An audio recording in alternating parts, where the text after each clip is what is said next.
Good morning, YouTube. Today is January 1st. Happy New Year and Merry Christmas. So, as you may know, I've been working on the CRV. I'm sitting in the truck because it's really windy outside right now. Didn't want all kinds of wind noise in the video. So, I called around and I was just looking for a cylinder head gasket set and a timing belt kit. But somebody somewhere decided to make these things $150 a piece. So, I wasn't going to spend $150 on a water pump and timing belt kit, and I did go ahead and get the cylinder head gasket and the valve cover gasket set, and that one was about $110. So I'm off to the junkyard again to get a water pump, and I'm probably going to reuse the timing belt because the timing belt still looks good, and the pulley. So off to pull it again. I mean, it's a big price difference from $8 to $150 for that water pump. So I'm gonna risk it. I'm gonna go get a junkyard water pump and it should be good to go.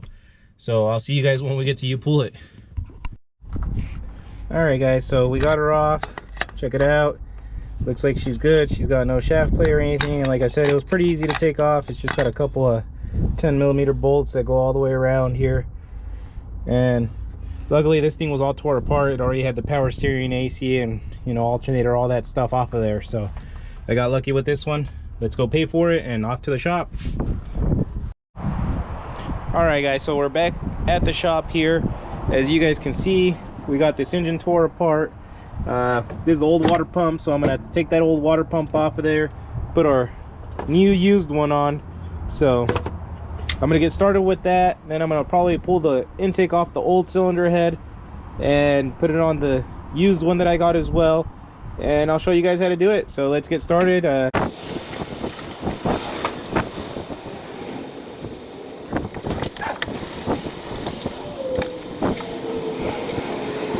So I got this old water pump off of here, and if you can see in there, see, it's all crusted and crap. So it was leaking right out of the weep hole, and I can feel it. It's pretty hard to turn, and it had a little bit of play up and down when I was moving it.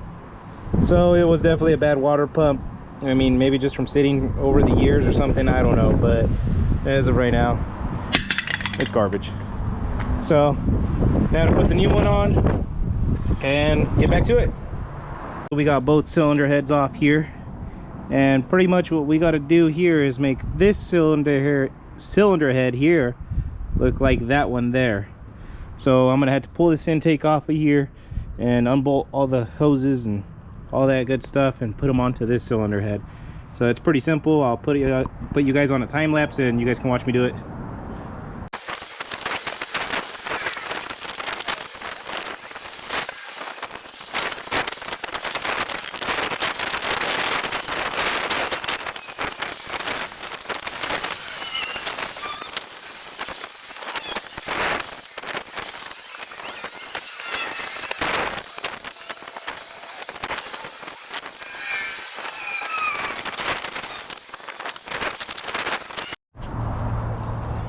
All right, guys, so it is a couple days later.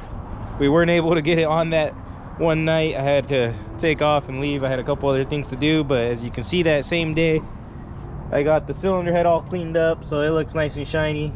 She's ready to go on. I got the intake on it, and we also have the block prepped and ready to go. So next step in the process is just going to be slapping our cylinder head gasket on there and dropping that on top of the block.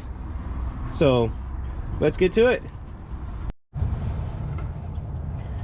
right, guys, so I find it easier if you put these dowel pins in the block first. Then you put your cylinder head gasket on. That makes it a little bit easier to put the cylinder head on.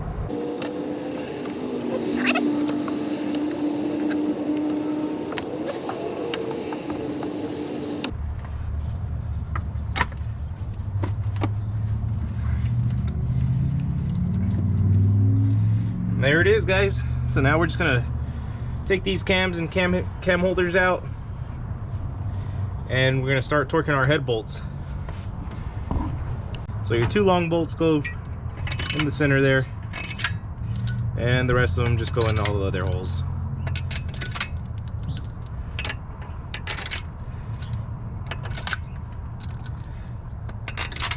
So I looked up our torque spec on this, And torque spec says 22 foot-pounds on the first pass and then 63 on the second pass.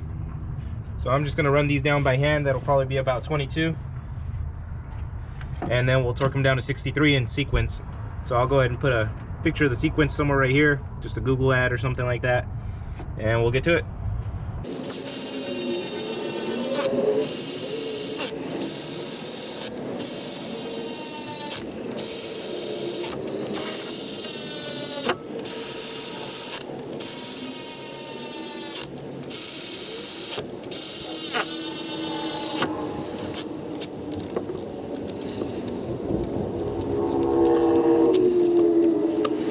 Alright guys, so next step is to torque these down to 63 foot-pounds, and we're going to go ahead and do that on each one.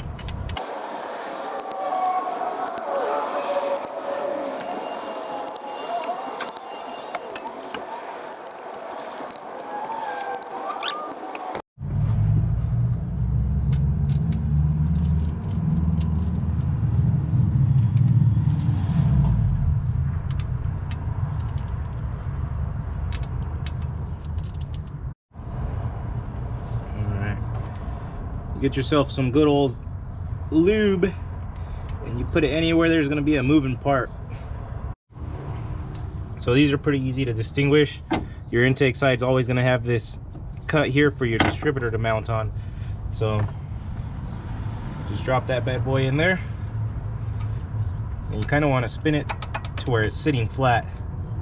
So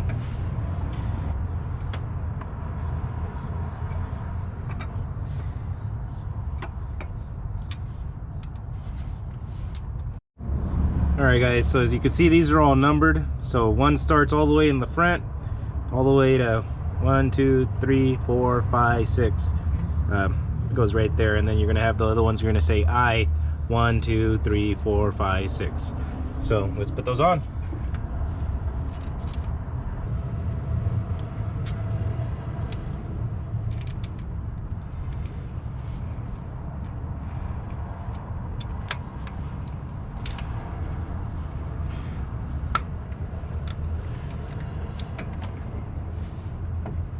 As Honda says up here on your guide, your intake valve lash should go to 10 thousandths of a millimeter and your exhaust goes to 18.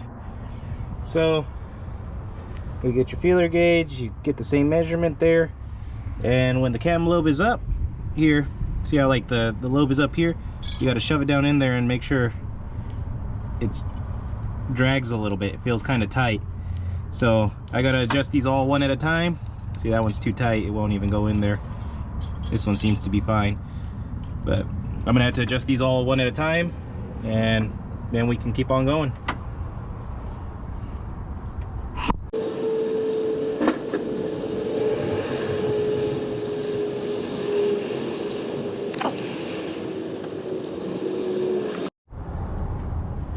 Alright guys, so that took a little while, but we got it all done. They're all adjusted and they look like they're right where they should be at. So next step is going to be putting our timing belt on. So on these cam gears here,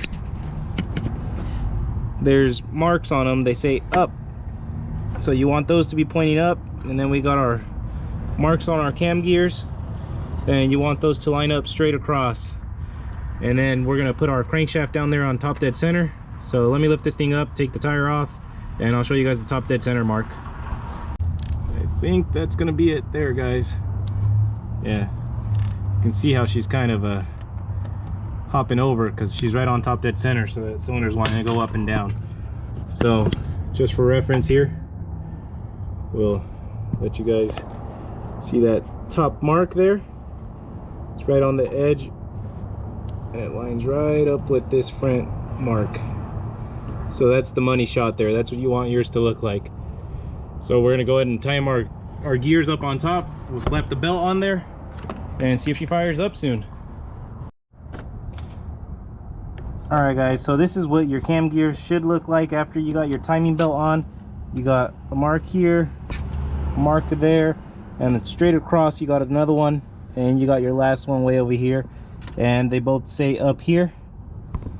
And down on your crank, you got your marks I showed you earlier lined up. So she should be good to go to put the covers and stuff back on. So I'm gonna keep on going on this. All right, so what I did here is I just kind of semi-mocked this up. I haven't put the valve cover and any of the belts or pulleys on it, but I did get them all out of the way to make sure nothing's gonna hit on this timing belt.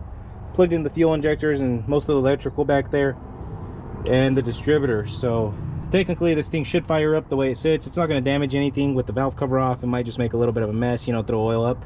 And that's kind of one thing I wanted to see if it was going to get oil up to these rockers, because I don't know why the last head seized up. It was running, so I just want to make sure we have oil pressure up to the top of the head. So I'm going to go ahead and fire it up. Let's give it a whack. I guess I'm just going to crank it.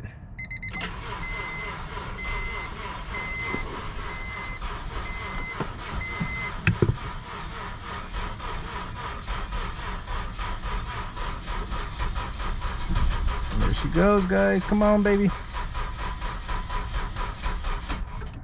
So I'm gonna actually go out there and check if she's got oil up in that head now. So she probably didn't start because the thing still has bad gas in it. Oh shit, I don't see no oil up here. This thing's bone dry. Let me see what's going on here, guys, and I'll get back to you. There it goes, guys. She purrs like a kitten. She's throwing oil everywhere. I'm gonna turn it off. No! So I just came back and cranked it again one more time, and it fired right up. So I don't know, I think that ignition switch wasn't put in there right, so I think it was a click off and it was turning the car off when I would let go of the key. So that's what we wanted to see. Oil everywhere. So it looks like it's getting up to the top of the head and all over everything. So I'm probably gonna have to pressure wash this thing now and clean all this off again. But at least we know it's getting oil to the top of the head. She fired up. So I'm gonna put her back together as quick as I can. I'll fire it up once we got everything together. All right, guys, so it's a couple days later again. Sorry, I took the weekend off, had some other things to do again. But we got her all back together that night. We got the timing cover on, we got the valve cover on. We put everything else pretty much back together. The only thing she doesn't have in her is coolant right now. So, but that's fine to run them without coolant, and I haven't put this intake back on. So, a couple little things here and there. But I jumped in there right now, and I tried firing it up, and she doesn't want to fire up. So I sprayed some brake clean actually down the intake, and it fired right up. So I'm assuming it's got bad fuel in it. So what I'm gonna do is I'm gonna lift it up and empty the tank out, and as much as I can, I'm gonna probably run the fuel pump until I can get most of that fuel out of there, and then we can put some new fuel in it and go from there. So I came to pull the drain plug out of the tank because it's got a tank there, and check it out, nothing's coming out of it. So either it's got no gas in it and the fuel sending unit's marking wrong, or that hole's plugged. So I'm gonna go ahead and pop that fuel pump off again and see if it has fuel down in there. So I got the fuel pump out and I moved the float all the way up, and you can see, I don't know if you guys can quite see here, let me get you in there a little bit closer. The gauge is trying to move, so it's going up super slow. So what I think is going on is that gauge is just stuck, maybe from sitting for so long. I'm gonna tap the top of the dash and see if it goes up. Yeah, I think that needle's stuck, because you can see it jumped from half to about 3/4 there. And so I'm gonna try and move it up and down a couple times, and maybe it'll get unstuck, and hopefully she starts working. But other than that, yeah, I did come out here and she was empty, guys. There was absolutely no fuel down there. So empty.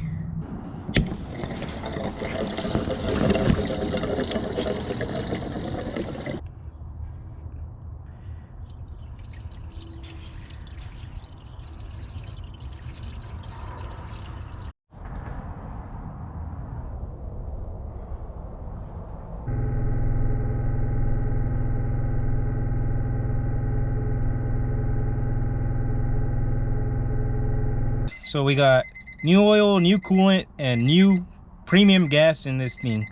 So let's see if she's gonna fire up. I ran the line, so I got most of the fuel out. And yeah, let's try and fire this thing up. Let's see. I'm gonna go ahead and prime it a couple times. Oh, shit. Hear the fuel pump kicking on? All right. Oh, heck yeah, guys. Fired right up. Look at that. Nice. Let's go outside and check what's going on here. Actually, I'm gonna give it a little rev. Oh yeah. She sounds good.